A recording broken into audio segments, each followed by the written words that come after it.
Welcome to Transformational Thinking for Health Leaders. I'm Dr. Fiona Day, Master Practitioner Coach and Chartered Coaching Psychologist. This is a podcast that will help you meet your most complex leadership challenges and transform your perspectives, helping you to become a more effective and creative leader with a deeper understanding of yourself and your own world of work. Allison Streetly, OBE, has recently retired from her full-time role as head of the National Public Health Team in NHS England and as director of the NHS Sickle Cell and Thalassemia Screening Programme, where she's been responsible for its national rollout.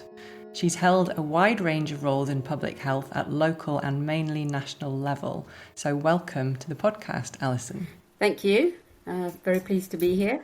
Yeah, thank you. So, Alison, I'm curious about your early life and career. I know you grew up in Trinidad, and I suppose I'm just wondering how this influenced your development as a young adult and how and when you moved into public health. Yes, thank you very much. I had perhaps a slightly unusual early life compared to many people and compared to how you might imagine when you listen to me. But I did grow up in the Caribbean. My grandfather went out there in the church and my father was in the oil industry. And I became very conscious as a child of being an ethnic minority in a community where it was very multi-racial, but I was in the minority. And I was also strongly educated about slavery from an early age and felt very responsible for the consequences of this, which have recently been realised in this country. So I think that did impact on me and my awareness of unfairness and inequalities that ignited my interests, I suppose, in broader public health. I think that the other thing was that I worked in Kenya when I was 18 with an organisation called Project Trust, teaching up in the Yaveti Hills in Machakos district, in a coffee growing area where we had, me and another girl, we had a little house with no water or electricity. Again, became very conscious about development issues and wished to go into VSO type work. But then when I was 21, I worked for Save the Children Fund and setting up famine relief centres in Uganda in a war zone. And apart from starring on the BBC News quite often, I actually became quite cynical about aid and turned off the idea of going and saving the world, and really brought my interest in working in the country from which I originated more strongly. So I think all those factors helped to influence my interest in particularly the social and political aspects of health.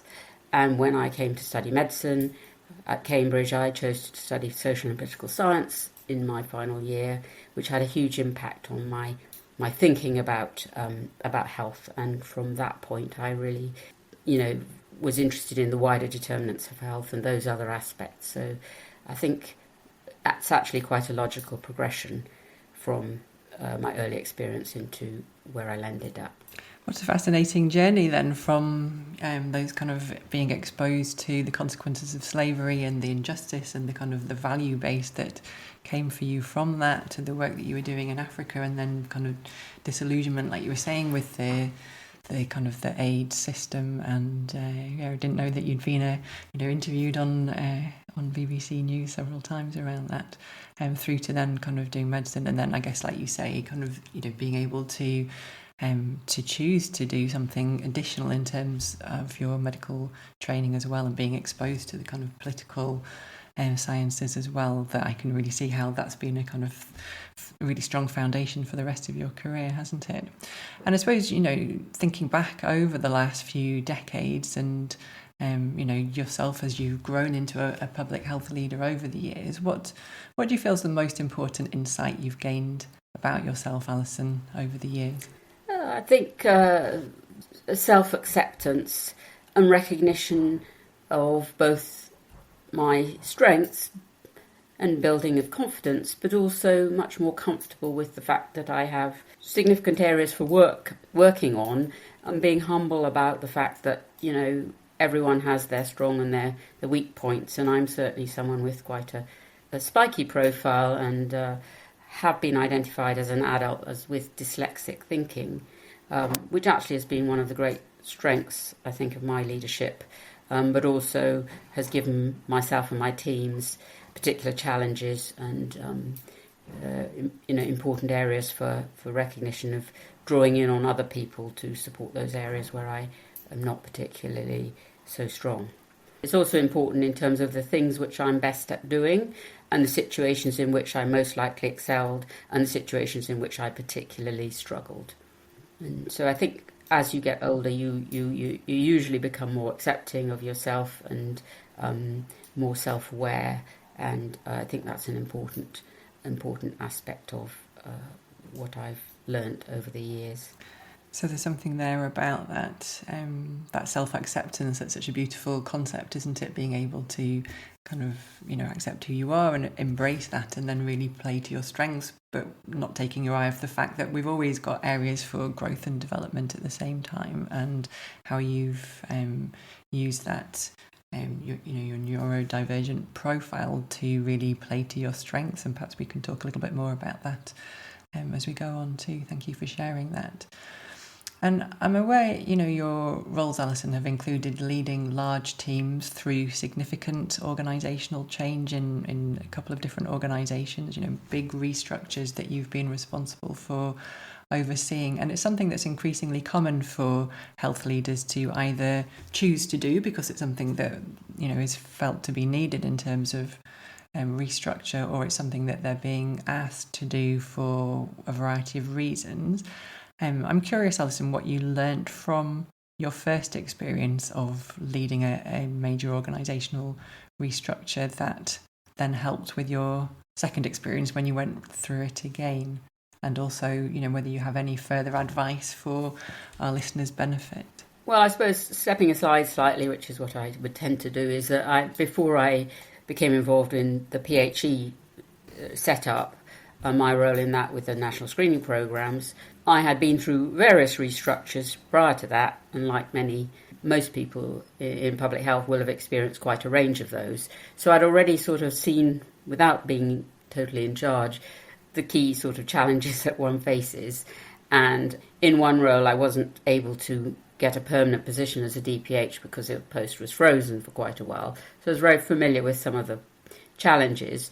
But I think the first role of restructuring of national screening programmes and the merger into PHE was a huge challenge.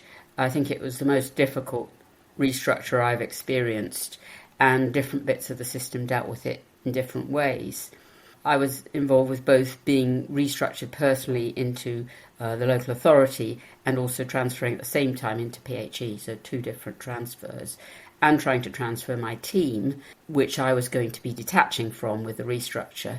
So I think separating out your own issues and your own challenges from actually supporting your team is quite important, and quite often you see leaders are so taken up with the fact that maybe they're really struggling with themselves that can impact on the team. So I think it was very important to do that. One of the most important things I learnt really was that you can never give enough information, and both in that restructure and the more recent one, I just instituted weekly touch bases with the team every week, even if there was no news, to make sure that every week we were touching in.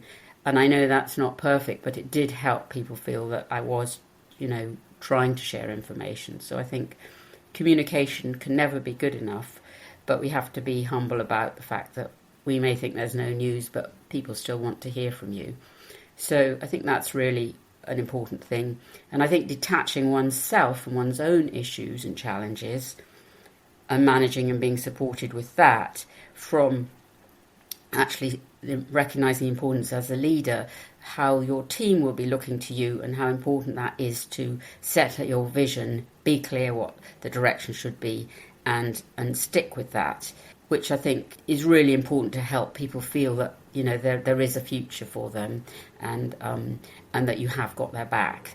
So I think that's probably something that can be difficult, and suggests that leaders in those situations do need considerable support with coaching and other things to help them cope with not just themselves, but with the important role of helping to keep the team on board as far as they possibly can. So I really like I suppose, the way you've positioned that in terms of kind of the taking care of yourself, but not then becoming consumed with that, because it's a both and, isn't it? So you can also be really there for the team and support them, and that sense of helping them to see a way forward and there's a place for them in that very kind of anxiety provoking time. It's a real skill, isn't it, and a really important task of leaders in that context to be able to do that.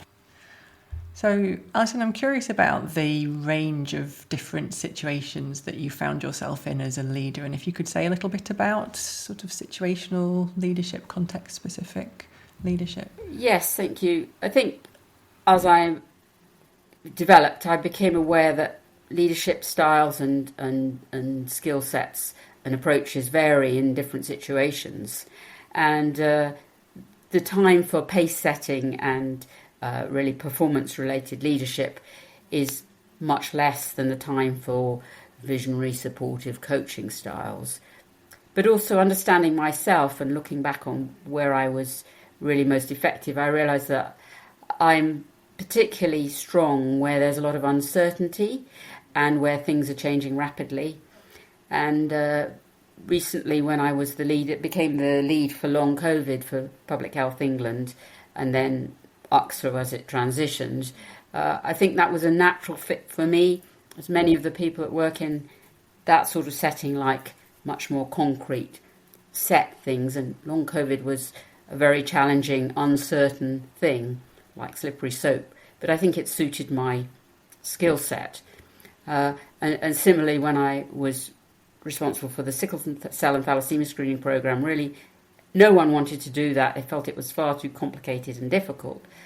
So my leadership skill set really fitted with those uncertain, difficult, complex, messy problems, when perhaps many other people would be much more suited to leading in a more steady situation.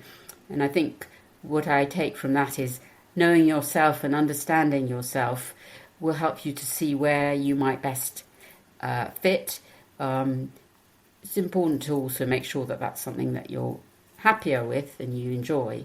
But I certainly have found that an interesting reflection on, my skill set, my neurodiverse dyslexia thinking, and where I fit, and the importance of recognising you need different types of leadership in different situations, and different people fit different things better. So I think that's something that I found quite interesting. Some organisations are increasingly recognising the importance of those different types of thinking skills and where they best fit. And I think that will be important for the health sector to do better on that in the future.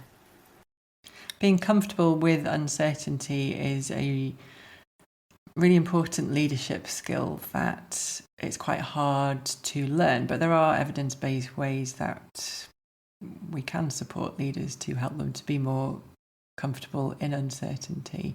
Though it sounds like for you that's something that you've already grown into, and it's a kind of stage of adult development that you've been able to embrace.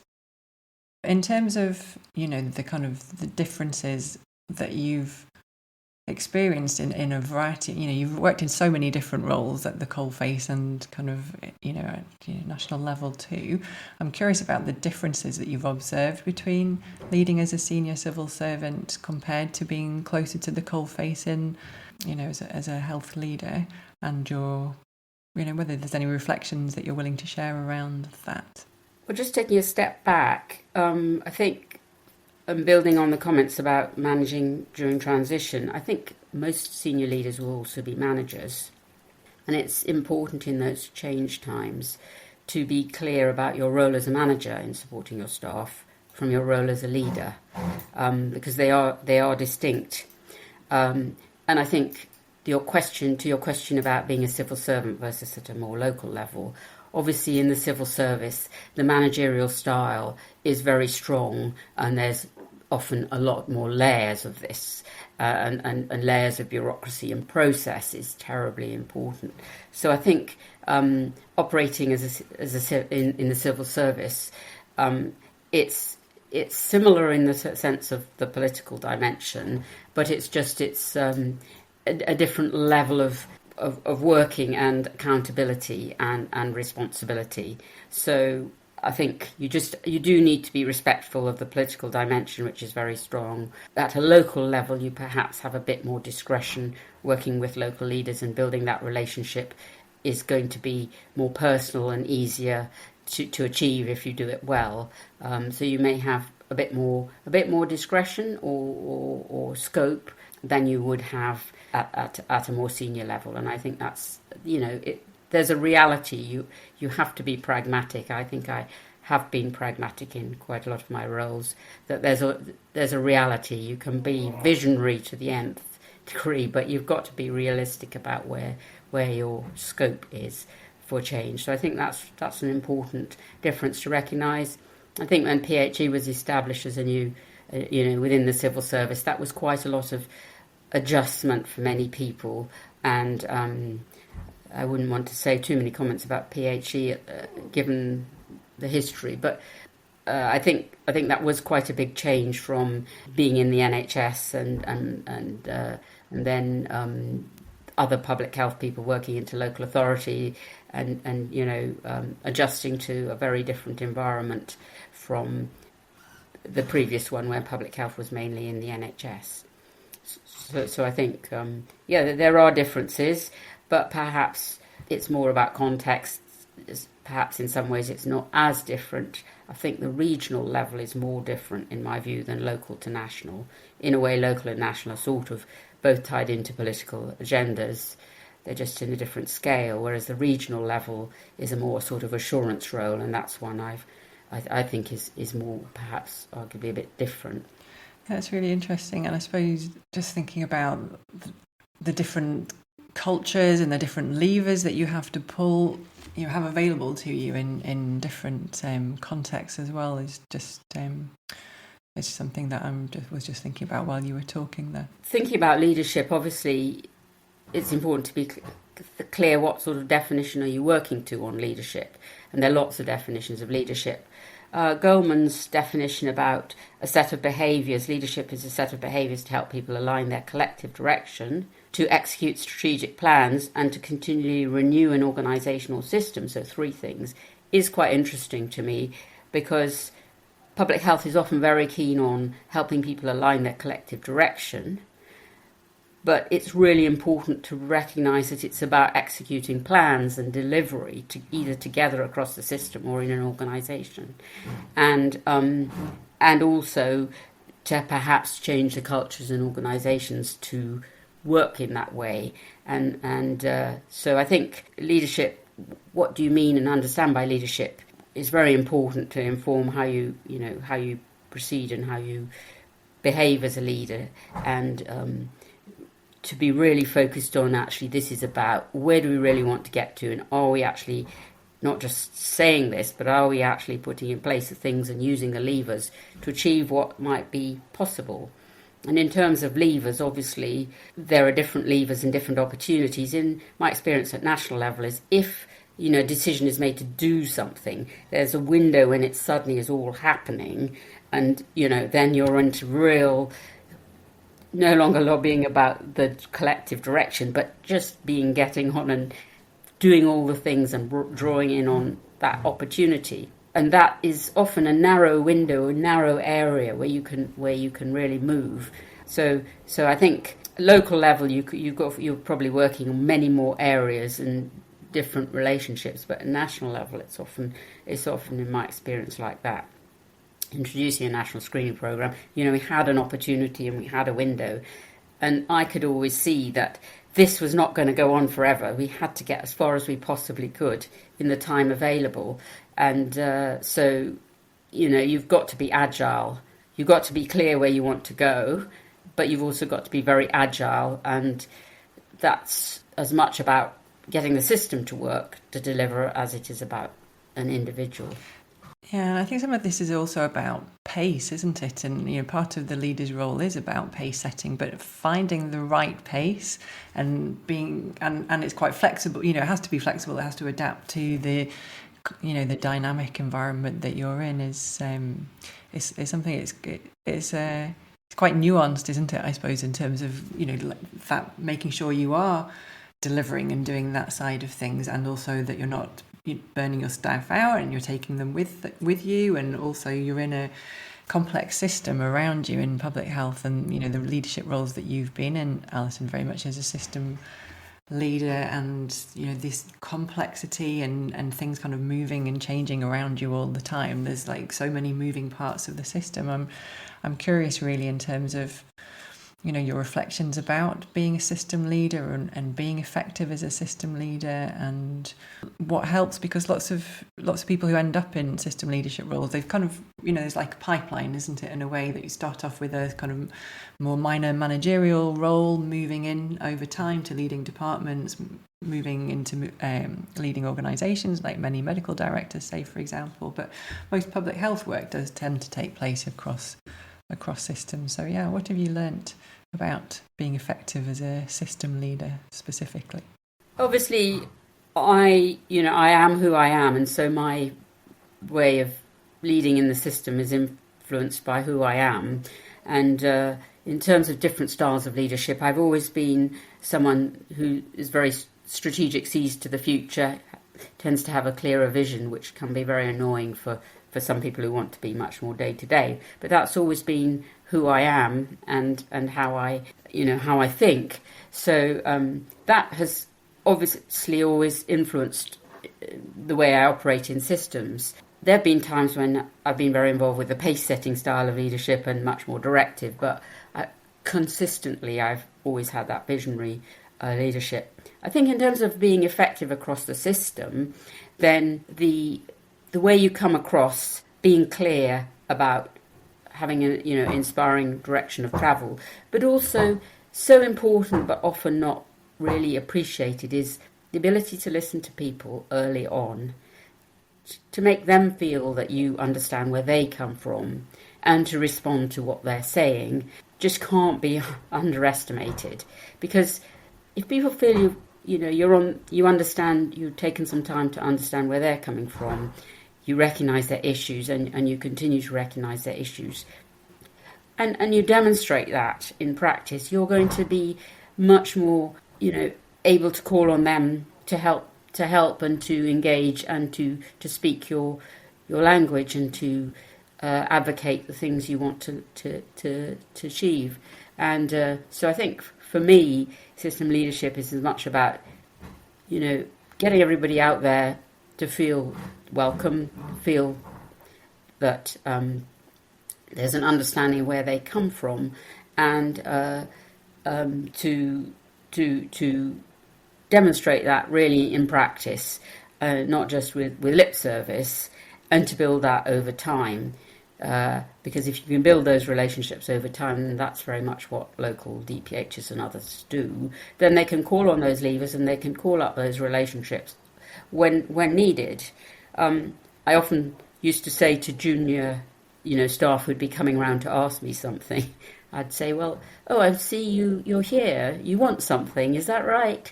And, I used to encourage them to build relationships, go around and talk to people, not just when they were asking for something, because I think then there's a more trusting relationship developed.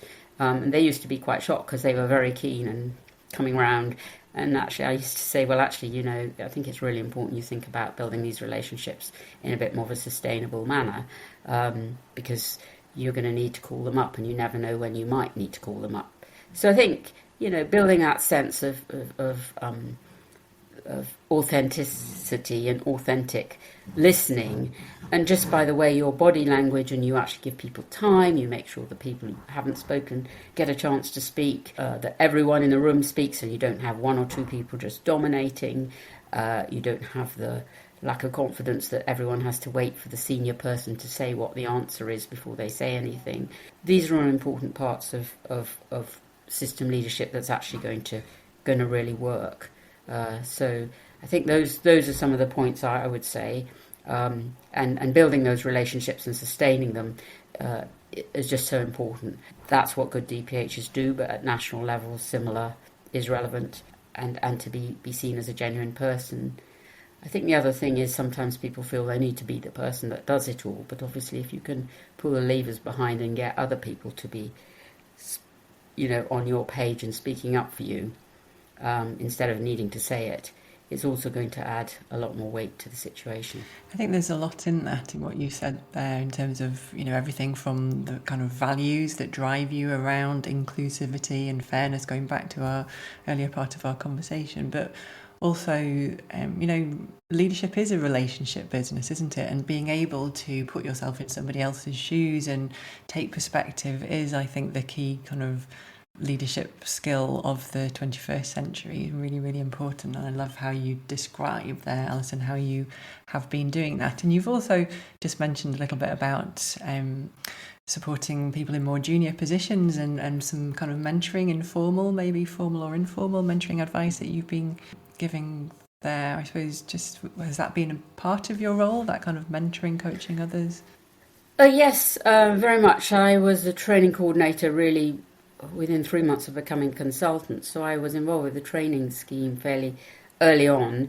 Then probably a bit less in my middle career, but in the latter years that's been very much a part of, I think, as you get more senior and you move towards finishing with your main career, you really do want to help develop and support people. And so very much mentoring and coaching. I trained as a coach in PhD. We had internal coaching and system. I think that's can be, the relationship's right, that can be really, really positive and help people move on at stages in their career when they're blocked.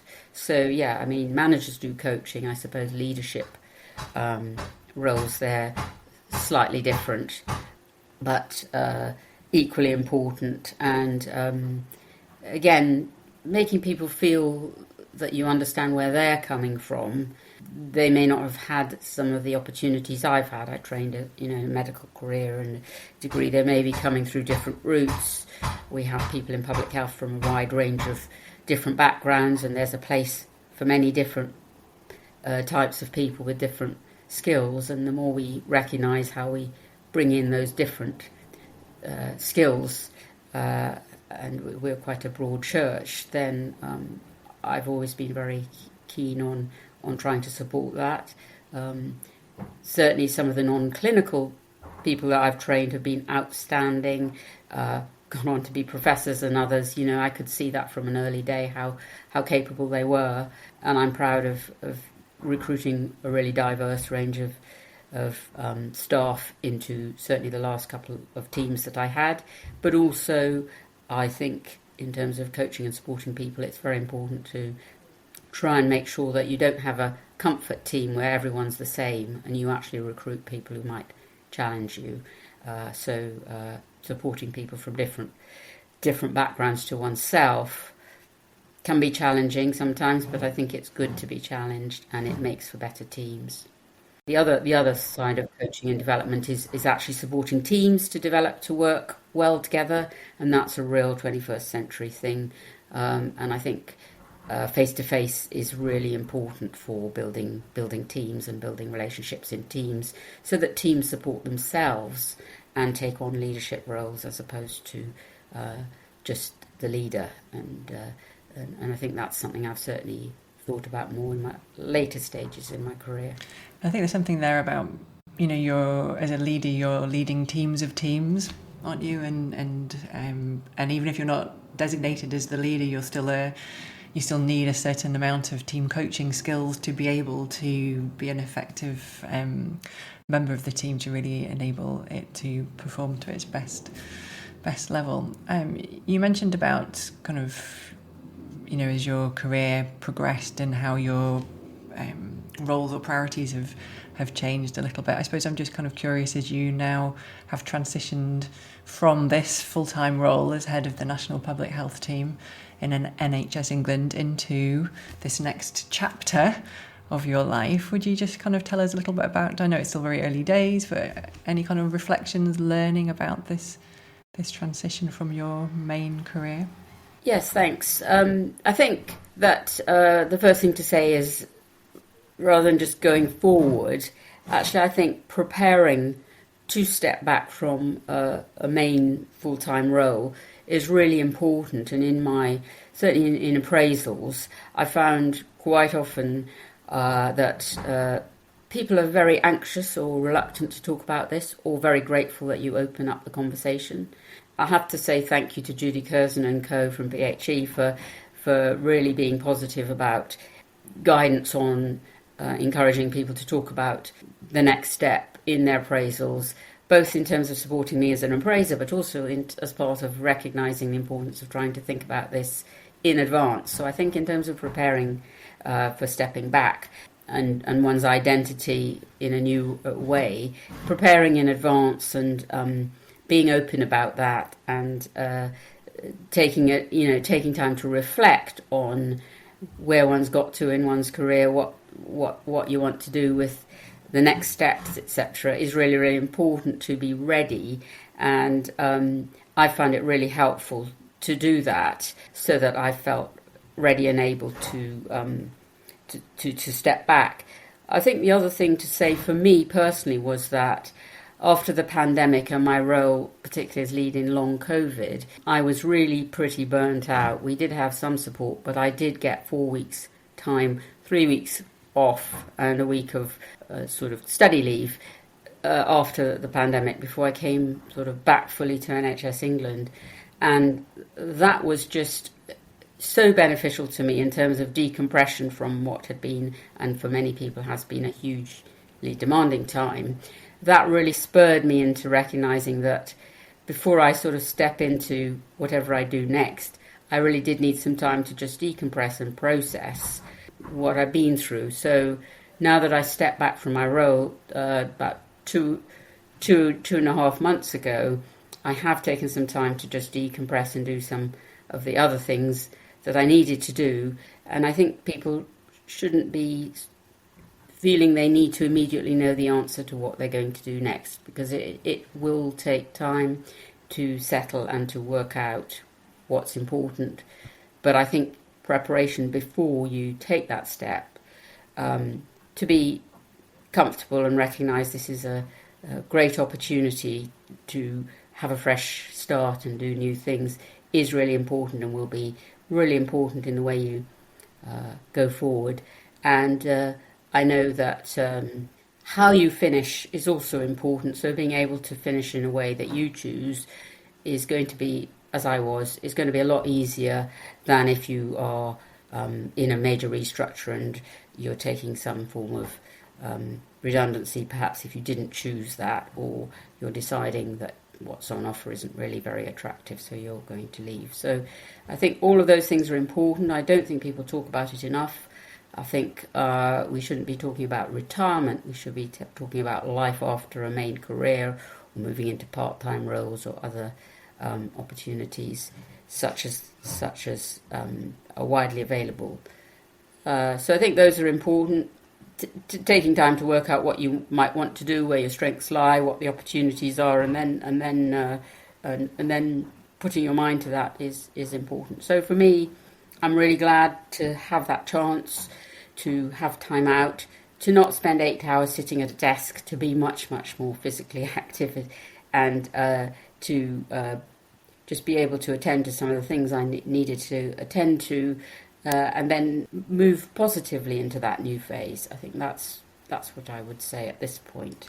So what an inspiring legacy that you have left from all the work that you've done over many, many decades here of amazing kind of public health leadership roles, Alison, and then some really cogent advice in terms of helping people to start to prepare for that transition from their main career, as you call it, because the world of work is changing, and that traditional 3-stage model of education, doing the job, and then retirement, kind of falling off a cliff type thing, is totally changing, isn't it? And you may still go on and do your own best work. Yeah, that's totally possible for you. So just before we close, I suppose, is there anything in terms of kind of what's on the horizon for you, Alison, that you'd like to share? I think that I have re-established an honorary senior lecturer role at King's, so I'll be doing a bit of teaching on the Masters in Public Health I did say I wouldn't be engaging till the autumn term, but be doing a bit of teaching and hopefully also finishing off some of the research in relation to evaluation of the sickle cell and thalassemia screening programme, which are things that are dear to my heart, so it's sort of personal to me. I'm a trustee on a local charity, which has been hugely interesting and educational, is helping to keep me up to date, link me up with an old chief exec who's on Health Watch, and I can see that the challenge is really about being focused and disciplined about how I want to use my time, because it's going to be, and it is, I've already seen, so easy for it to get filled up with so many different things that just are there as opportunities. So I think it's really about being really clear what what's good for you, what you want to spend your time on, what you find rewarding, and I guess the more you're comfortable in your own skin and who you are outside that big armour of that large role, then if you're comfortable within yourself, both in your skill set and in who you are and what you stand for, it's going to be a much easier journey. Well, Alison, thank you so much for talking with me today. I really enjoyed our conversation and hearing in much more detail about all of the experiences that you have had through the course of your career so far, and I really wish you well for this next chapter. It sounds like you're really set up for a really richly rewarding chapter, and like you say, on your own terms, in terms of actually this is time for you to decide what you really want to be doing. So thank you ever so much for being here today. Thank you for being great. If you've enjoyed this podcast and would like to find out more, head over to www.fionadayconsulting.co.uk and you'll receive 3 hours of free CPD, the Health Career Success Programme, when you sign up to my newsletter, and there's loads of other resources to support you as a medical or public health leader on my website too. Thanks for listening.